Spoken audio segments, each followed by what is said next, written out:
Diz assim a palavra de Deus: não a nós, Senhor, não a nós, mas ao teu nome dá glória, por amor da tua misericórdia e da tua fidelidade. Porque diriam as nações: onde está o Deus deles? O nosso Deus está no céu e faz tudo como lhe agrada. Os ídolos das nações são prata e ouro, obra de mãos humanas.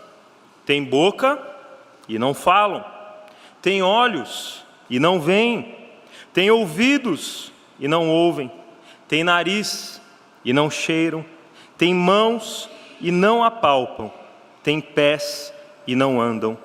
Som nenhum lhes sai da garganta. Tornem-se semelhante a eles os que os fazem e todos os que neles confiam. Ó Israel, confie no Senhor. Ele é o seu amparo e o seu escudo. Casa de Arão, confie no Senhor. Ele é o seu amparo e o seu escudo. Vocês que temem o Senhor, confiem no Senhor. Ele é o seu amparo e o seu escudo. O Senhor lembrou-se de nós. Ele nos abençoará. Abençoará a casa de Israel. Abençoará a casa de Arão. Ele abençoa os que temem o Senhor, tanto pequenos como grandes. O Senhor os abençoe mais e mais, a vocês e aos seus filhos. Que vocês sejam abençoados pelo Senhor, que fez os céus e a terra. Os céus são os céus do Senhor, mas a terra Ele deu aos filhos dos homens. Os mortos não louvam o Senhor, nem os que descem à região do silêncio podem fazer isso. Nós, porém, bendiremos o Senhor desde agora e para sempre. Aleluia. Feche seus olhos, vamos ter mais um momento de oração. Pai querido, Pai de amor, estamos diante da Tua palavra, Senhor. Fala conosco, que o Teu Santo Espírito fale ao nosso coração, nos ilumine nessa noite, ó Pai, pois dependemos totalmente de Ti. Em nome de Jesus. Amém e amém. Querido, querida, você consegue trazer à lembrança nessa noite um discurso que marcou a sua vida? Um discurso que marcou a sua trajetória, a sua história? Um discurso, quem sabe, na sua colação de grau, ou para os jovens que ainda estão aí na faculdade, na escola, aquele discurso de vestiário no interclasses, que é para você dar todo o seu sangue ali em campo. A história humana, a trajetória humana, a nossa história, ela é marcada por grandes discursos. Discursos que mudaram a rota de uma nação, como nós podemos nos lembrar do primeiro-ministro, então, da época, Churchill, na Inglaterra, diante da Segunda Guerra Mundial. Aquele discurso mudou o rumo daquela guerra. Nós podemos nos lembrar de Martin Luther King, na luta contra o racismo nos Estados Unidos. Nós podemos trazer à lembrança tantos e tantos discursos que impactaram a história da humanidade. E quando nós pensamos a respeito da palavra de Deus, e nós nos deparamos com um discurso grandioso, impactante como esse discurso, assim como todos esses que nós pensamos aqui, ele tem uma ênfase. E se eu perguntasse a você, se você fosse convidado para discursar, não precisa ser no Oscar, tá, gente? Não precisa empolgar tanto assim. Mas se você fosse convidado para palestrar um discurso, para dizer algo para as pessoas, o que as pessoas que estivessem naquele recinto precisariam ouvir que seria indispensável? O que você teria para dizer para aquelas pessoas? Qual seria o tema central das suas palavras, do seu discurso, da sua retórica na vida daquele público, daquela plateia? É diante de um discurso assim que nós estamos. A ênfase aqui ela é muito clara. O salmista aqui, desde o primeiro versículo, nós já podemos ter a plena convicção do que o salmista, aquele orador, ele está apontando para a glória de Deus. O Salmo de número 115, ele aponta para a glória do Senhor, no momento decisivo na história do povo de Israel. Grave isso. Este salmo, alguns estudiosos entendem que ele é uma continuação, inclusive, do Salmo de número 114. E do que o Salmo de número 114 está falando? Qual é a ênfase, qual é o tema central? A libertação do povo de Deus do Egito. O Senhor livrou o seu povo da escravidão. O Senhor concedeu vitória ao seu povo.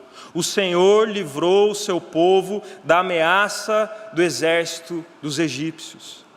E agora Deus está protegendo, amparando, direcionando o seu povo. E a intenção do coração dele é abençoar este povo.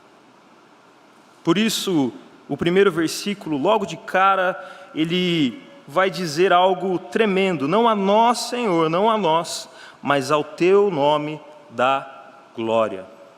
Essa é a ênfase desse texto. O objetivo do salmista aqui é conduzir uma liturgia, é conduzir aquele povo a uma reafirmação da sua fé diante dos demais povos, diante das demais nações que estavam ali cercando a Israel. Era necessário uma liturgia de adoração, era necessário um discurso impactante como esse, para que a nação de Israel pudesse ser amparada, pudesse ser blindada, inspirada por Deus a permanecer no caminho dele, mesmo diante das tentativas, dos ataques das nações vizinhas. E este salmo, queridos, ele acontece, ele é apresentado a nós através de 3 movimentos que eu quero conversar com você nessa noite. Primeiramente, distinção. Nós observaremos que o salmista aqui, em seu discurso, em suas palavras, ele utiliza 3 movimentos: distinção, identificação e reação. O primeiro deles, distinção, é justamente distinguir quem são os deuses daquelas nações circunvizinhas. O salmista aqui, de maneira muito didática, de maneira muito explicativa, ele está apontando para quem são aqueles ídolos, aqueles falsos deuses que estavam ao redor do povo de Israel. E ele é muito enfático nas suas palavras, porque logo no versículo de número 4, ele vai destacar o seguinte: esses deuses, eles são prata e ouro. Esses deuses são obras de mãos humanas.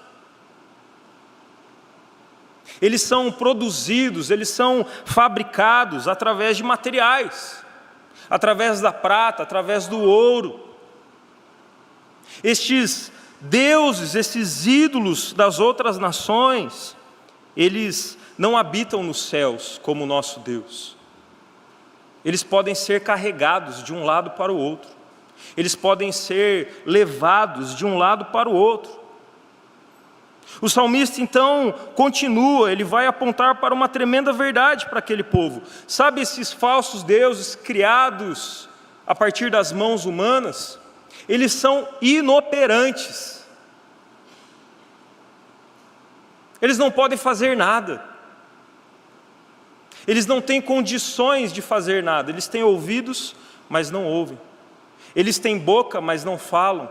Eles têm olhos, mas não veem. Têm mãos, mas não tocam nada. O salmista está apresentando àquele povo uma idolatria a deuses que prometem tudo, mas não entregam nada. Deuses que podem ser carregados de um lado para o outro e que são baseados numa relação de manipulação. Porque você que está com a sua Bíblia aberta, você pode acompanhar isso. No versículo 8, ele diz: tornem-se semelhantes a eles os que os fazem, e todos os que neles confiam. Queridos, isso é muito sério, isso é muito grave.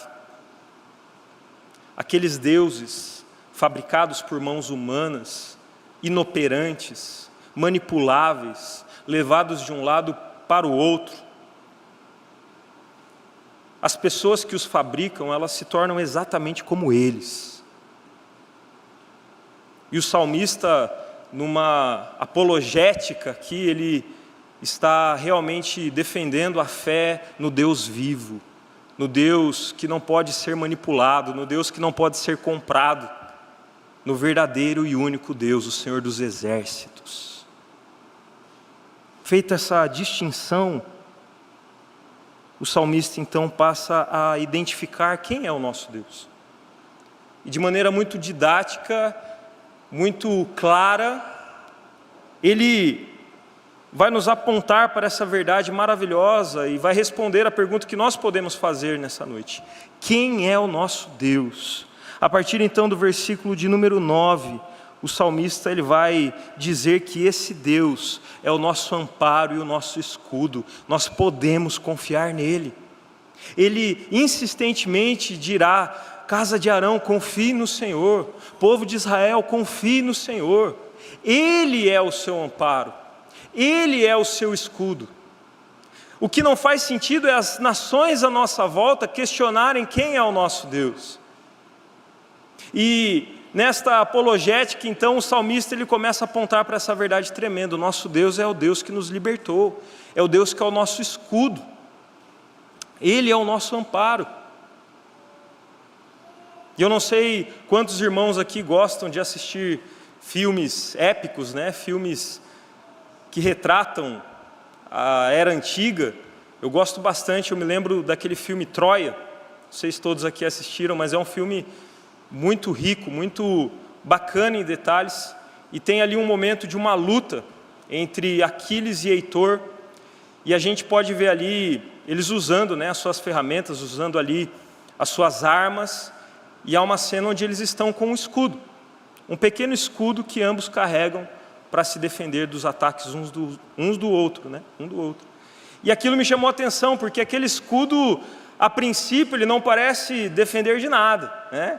Porque ele é um escudo pequeno, mas numa luta corpo a corpo é necessário que o soldado tenha agilidade. E ele então tem à sua mão algo que vá facilitar a sua movimentação. O Senhor é nosso escudo nos momentos íntimos da nossa vida, nos momentos mais pessoais da nossa história, das lutas da nossa casa, dos problemas na nossa família. O Senhor é o nosso escudo. Mas o Senhor também é o nosso escudo, assim como os soldados, assim como os exércitos usavam escudos gigantes, pesados, que eles tinham que carregar, porque o exército inimigo muitas vezes lançaria flechas, e aquela chuva de flechas viria sobre o seu exército, e você precisaria de um escudo maior. O Senhor é o nosso escudo maior diante dos ataques de Satanás. O Senhor é o nosso escudo maior diante das investidas de um mundo caído. O Senhor é o nosso amparo e o nosso escudo. É isso que o salmista está ensinando aqui. E aquela imagem ficaria muito clara para os seus ouvintes. O Senhor é o nosso amparo e o nosso escudo. Quem é o nosso Deus?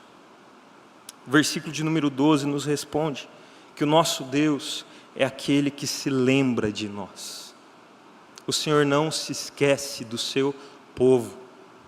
A palavra de Deus, de maneira muito poética, vai dizer no relato do Pentateuco que o Senhor ouviu o clamor dos seus filhos na escravidão. O Senhor escutou o choro, o Senhor escutou o desespero, e então os atendeu, foi ao seu encontro, os livrou, os tirou da cadeia, os tirou da prisão, da escravidão do Egito.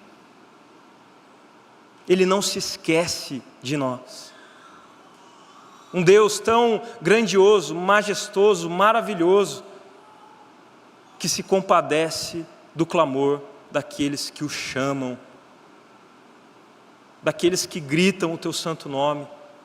Ele não se esquece de nós, queridos. Quem é o nosso Deus? é aquele que deseja nos abençoar. Ah, meus irmãos, esse salmo ele é recheado. E se você parar por um instante e contar quantas vezes a palavra abençoar aparece aqui nesse salmo, é uma verdade incrível. E quantas vezes a palavra abençoar aparece ao longo de toda a Bíblia, nós ficaríamos abismados, porque nós estamos diante de um Deus que é abençoador. O que flui naturalmente do coração de Deus, o desejo de Deus natural, é abençoar as pessoas. Essa é uma grande verdade. O nosso Deus é um Deus abençoador, o nosso Deus é um Deus que chama pessoas para que essas pessoas sejam bênção na vida de outras pessoas. Sempre que Deus vai propor uma relação abençoadora com alguém, assim como foi com Abraão, assim como foi com Moisés, ou quem quer que seja ao longo da Bíblia, nunca é para que essa bênção ela resida naquele sobrenome, na vida exclusivamente daquela pessoa, mas é para que aquela pessoa seja bênção na vida de outras pessoas. Porque o nosso Deus é um Deus que tem prazer em abençoar. Ele tem prazer em abençoar. E é isso que nós vemos nesse texto. Porque o tempo todo, o salmista vai então destacar essa verdade. Ele abençoa os que temem o Senhor, tanto pequenos como grandes. Ele abençoa mais e mais você e seus filhos. Que vocês sejam abençoados pelo Senhor, que fez os céus e a terra. Olha que verdade tremenda, que verdade maravilhosa. Então, após o salmista fazer essa distinção e apontar para os falsos deuses e dizer: estes deuses são falsos, eles são ídolos, fabricados por mãos humanas, eles são inoperantes. Após o salmista responder essa pergunta, então quem é o nosso Deus? O nosso Deus está nos céus. Ele é aquele em quem nós podemos confiar como nosso escudo. Ele é aquele que lembrou-se de nós e nos tirou do pecado, da escravidão, da morte do Egito. Ele é aquele que tem desejo de nos abençoar. Ele é um Deus abençoador. Agora nós chegamos para a parte final desse salmo, porque esse grande discurso demanda de seus ouvintes uma reação, uma resposta, um movimento. E é justamente isso que eu e você devemos meditar nessa noite. Como nós reagimos às verdades encontradas nesse discurso inspirado por Deus. Versículo de número 16, ele nos transmite uma grande responsabilidade. Ele diz: os céus são os céus do Senhor, mas a terra Ele deu aos filhos dos homens. Queridos, não à toa nós temos conversado muito sobre mordomia cristã. Não à toa o tema do acampamento de carnaval foi tudo para a sua glória. Não à toa nós temos reforçado isso, nós temos conversado constantemente a respeito disso.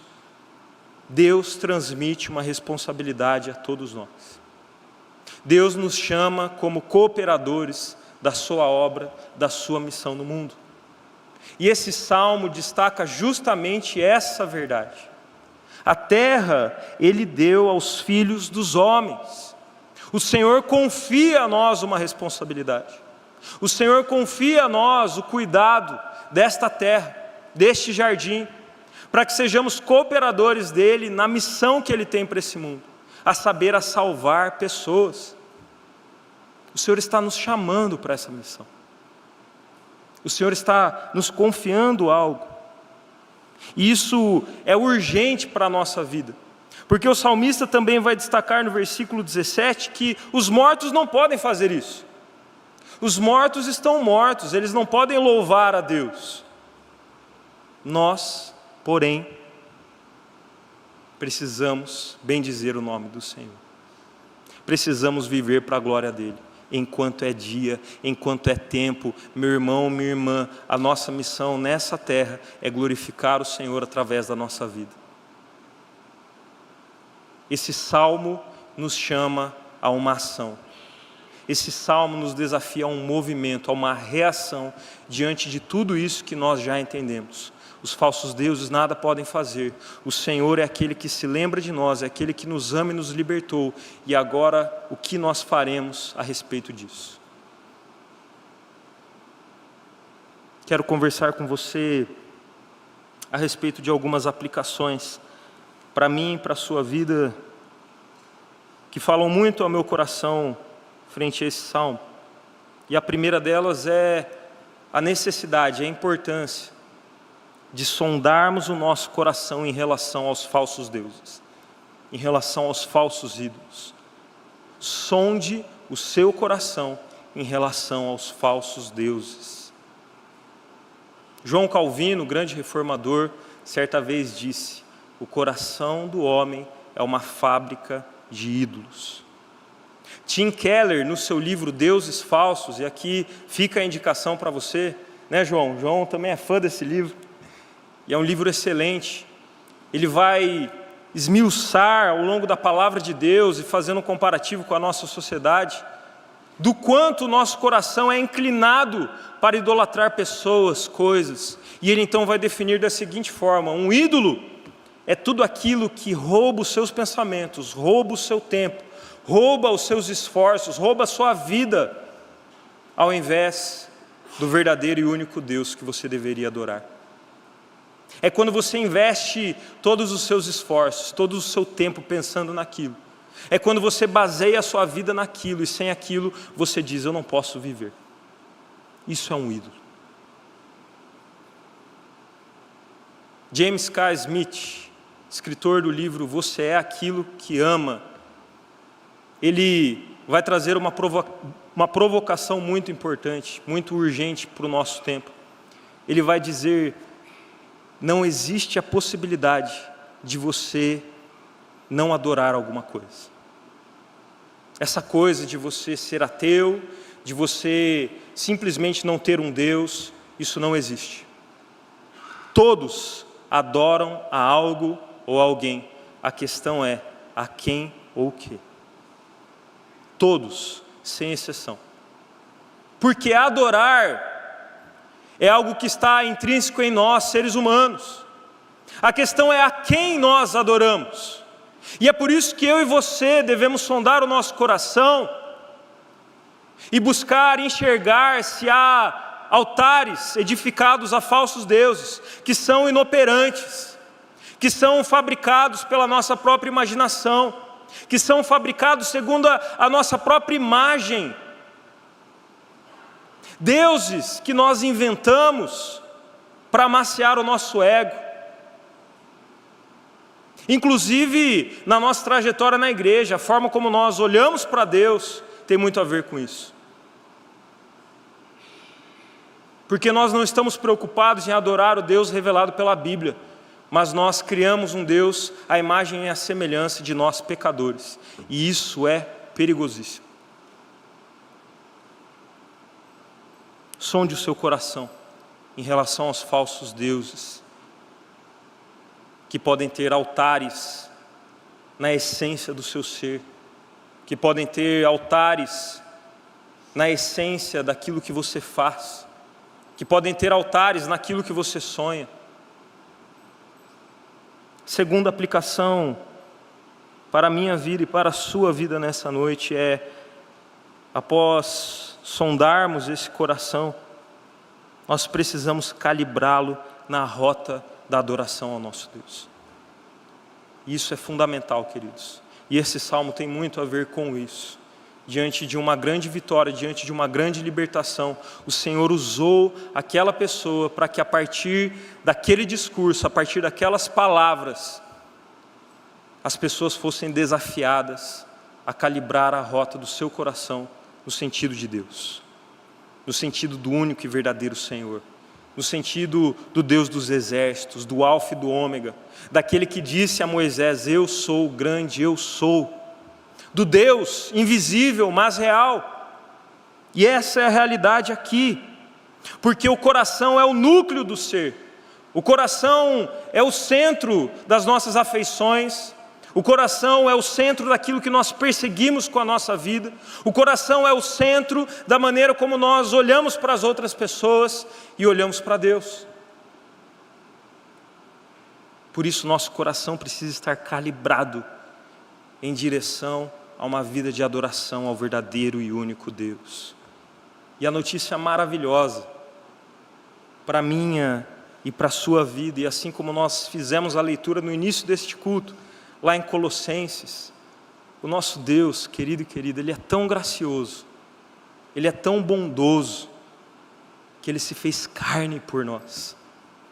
Nós podemos olhar para o nosso Deus e dizer: o nosso Deus tem olhos e enxerga, porque Ele enxerga as pessoas que estão à beira do caminho sofrendo e pedindo socorro. O nosso Deus tem ouvidos e ouve, porque Ele enxerga o clamor dos enfermos e daqueles que precisam do seu socorro. O Senhor tem mãos e Ele apalpa, porque Ele lavou os pés dos seus discípulos com as suas próprias mãos. O Senhor tem pés e anda e se move em direção dos pecadores que precisam ser salvos pela graça. O Senhor tem boca e fala, porque a partir da boca dele todas as coisas foram criadas. Glórias ao nome de Jesus, porque Ele é a expressão do Deus vivo. Porque nós, diferentemente das outras nações, dos outros povos, nós podemos dizer e olhar para Jesus e contemplar e afirmar e dizer mais uma vez e olhar mais uma vez e dizer: o meu Deus é o Deus vivo, é o Deus que me ama, é um Deus que liberta, é um Deus que faz nova todas as coisas. Ele é o verdadeiro e único Deus, e eu preciso adorá-lo de todo o meu coração, porque Ele se entregou naquela cruz com tudo que Ele era, com tudo que Ele tinha, e a minha vida é dele, a minha vida é dele. O meu coração precisa estar calibrado para o verdadeiro e único Deus, aquele que é a expressão viva, a expressão maravilhosa, verdadeira do Deus invisível. Isso nos leva à terceira aplicação, meu irmão, minha irmã, que nós devemos assumir um papel diante disso. Nós devemos assumir o papel de herdeiros, porque o Senhor nos adotou. O Senhor olhou para o povo de Israel e disse: vocês são a menina dos meus olhos, eu vou cuidar de vocês, eu vou amparar vocês, eu vou proteger vocês, e através de vocês eu tenho uma missão, eu tenho uma obra, eu tenho algo novo a ser feito. E Ele então presenteia todas as nações, todas as tribos que se dobrarem a Ele com Cristo Jesus. E Ele então nos adota a sua família. Nós somos filhos de Deus pela obra de Cristo Jesus. Isso significa também que nós somos herdeiros. Deus, de maneira maravilhosa nesse salmo, Ele está transmitindo uma responsabilidade. A terra está com vocês. Vocês precisam ser luz do mundo. Vocês precisam ser sal da terra, de acordo com as palavras de Jesus. Essa é a nossa responsabilidade, essa é a nossa missão. E numa sociedade em que o tempo todo vai provocar você e vai perguntar a você: qual é o seu propósito? Venha e descubra o seu propósito nessa palavra, nessa palestra de motivação com 3 passos, 3 chaves para a sua vida, e você não vai sair daqui sem entender o seu propósito.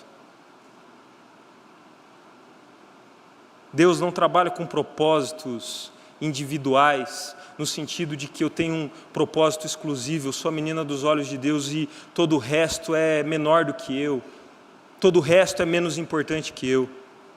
Quando nós falamos de propósito, meu irmão, minha irmã, nós estamos falando do nosso propósito. Você não pode sair desse templo aqui sem entender isso, em nome de Jesus. Pare de perseguir um propósito exclusivista, egoísta, individualista, que vai apontar para você como centro de tudo, do coração de Deus, do amor de Deus.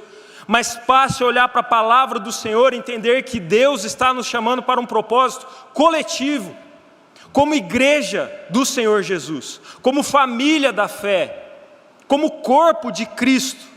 Nós temos um propósito. a saber, glorificarmos ao nosso Deus. Nós temos um propósito, a saber, ser luz em meio às nações. Nós temos um propósito, viver a missão de Deus, a saber, proclamar um evangelho que salva, um evangelho que arranca pessoas do inferno, que arranca pessoas de um lamaçal de pecado e de morte. Nós temos um propósito, nós temos um propósito. Chega de propósitos exclusivos. Chega de propósitos que colocam o ser humano no centro. Nós queremos viver o propósito que exalta o nome do nosso Deus. E que assim seja na minha vida e na sua vida todos os dias, para a glória do Senhor. Amém? Por isso, queridos irmãos, que diante das vitórias, que diante dos livramentos, que diante das bênçãos que o Senhor nos concedeu, nós possamos afirmar, assim como o salmista, que o nosso discurso seja: não a nós, Senhor, não a nós, mas ao Teu nome dá glória.